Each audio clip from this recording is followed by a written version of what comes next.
Jerome Lynch. I'm Queen's Counsel instructed on behalf of Dr. Brown.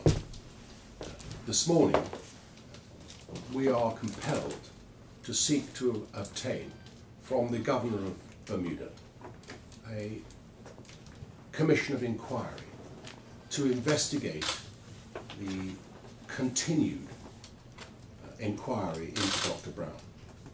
6 years ago, there was an investigation started by the police following Bolden's assertion during the currency of the trial that he was in which he made an allegation of bribery against Dr. Brown. Since that time, there has been a relentless campaign against Dr. Brown, which has included the arrest of his doctor director, Dr. Reddy. It has included a commission of inquiry.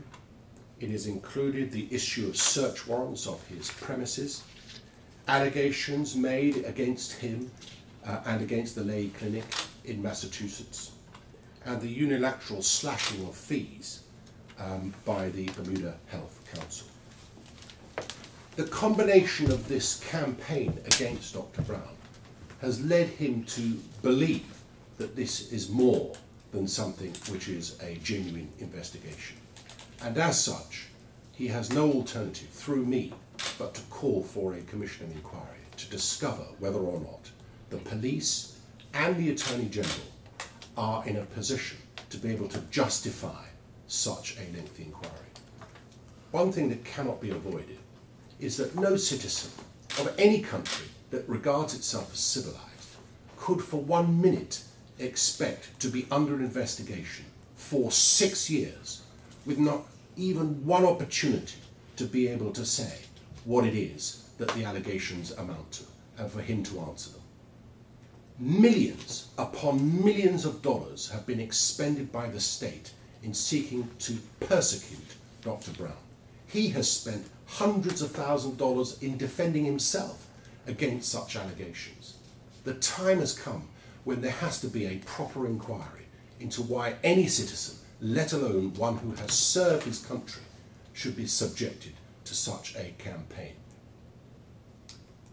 Thank you. May I ask first, you mentioned the Commission of Inquiry as being part of this conspiracy. That was not directed in any way at Dr. Brown. It was directed at auditor's reports published over a 3 or 4 year period, which did not all take into account his tenure. So basically, I think that's out of whack. Well, you say that, but the reality is this, isn't it? Is that the campaign that we describe that has been waged against Dr. Brown has started with an allegation of bribery by Bowden, a convicted criminal. And that was an allegation of bribery. That is precisely what a significant element of the Commission of Inquiry were inquiring into. The Commission of Inquiry has nothing to do with that either. Had nothing to do with With those comments. No, but it's to do with the question of bribery and corruption.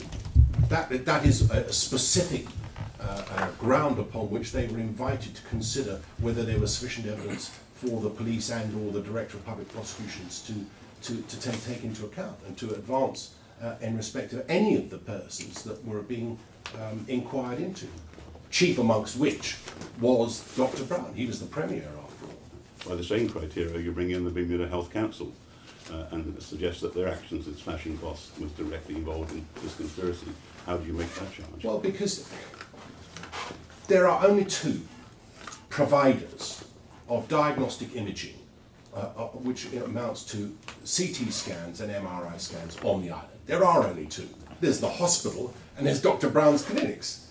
So you have to ask yourself, if they're introducing those sort of fees for the hospital and by dint of legislation allowing that to be the benchmark by which the other institutions or providers would be judged in terms of fees, then it has to be, doesn't it, raise the question, well, is this aimed at Dr. Brown?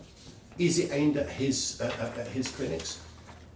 We venture to suggest it is highly unlikely that the fees that are currently being proposed for diagnostic imaging in respect of those 2 machines would be viable, even for the hospital, who after all were desperate to keep open and on budget. But you have a very strong case here, and you're weakening it by bringing in the Commission of Inquiry, the Health Council's rates on top of the perfectly legitimate charges that you make, and you're going to the Governor to ask for a Commission of Inquiry. He can easily turn around and say, this is nonsense. Well, let him do that. First of all, I'm glad that you think we've got a good case, because we believe we have a good case too. What we would argue is that any one element of itself might be justifiable. Take any one of the elements in this letter. But when you put the combination of them together, it smacks of some sort of animus towards Dr. Brown. This isn't just a genuine inquiry on its face into alleged wrongdoing. This looks like we are going to get him somehow. No matter how, we're going to get him.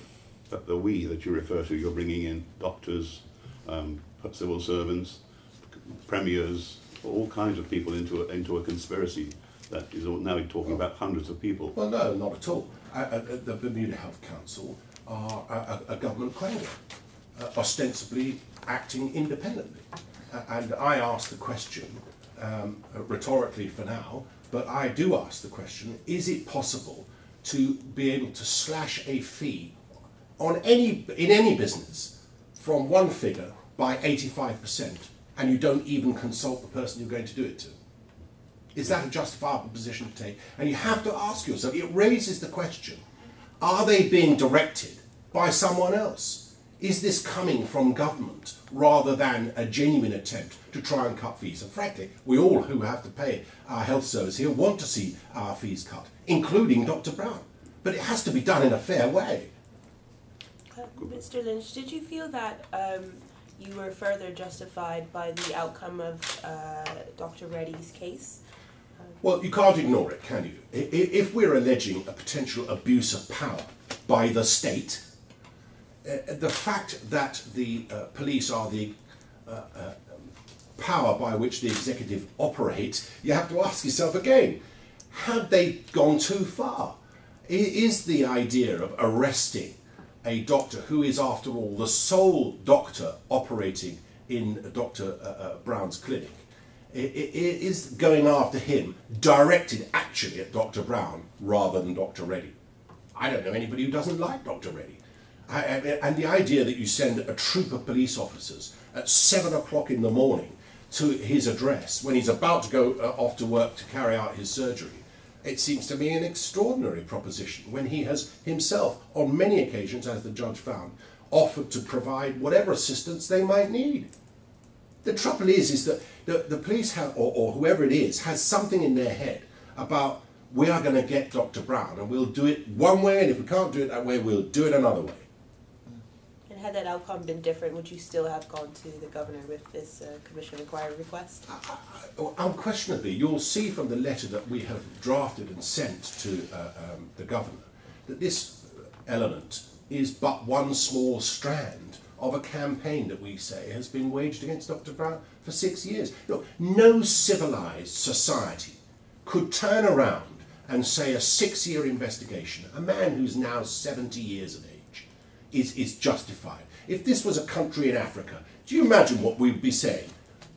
These bloody people, you know, I mean, that's what would be said. And it's an outrage, frankly.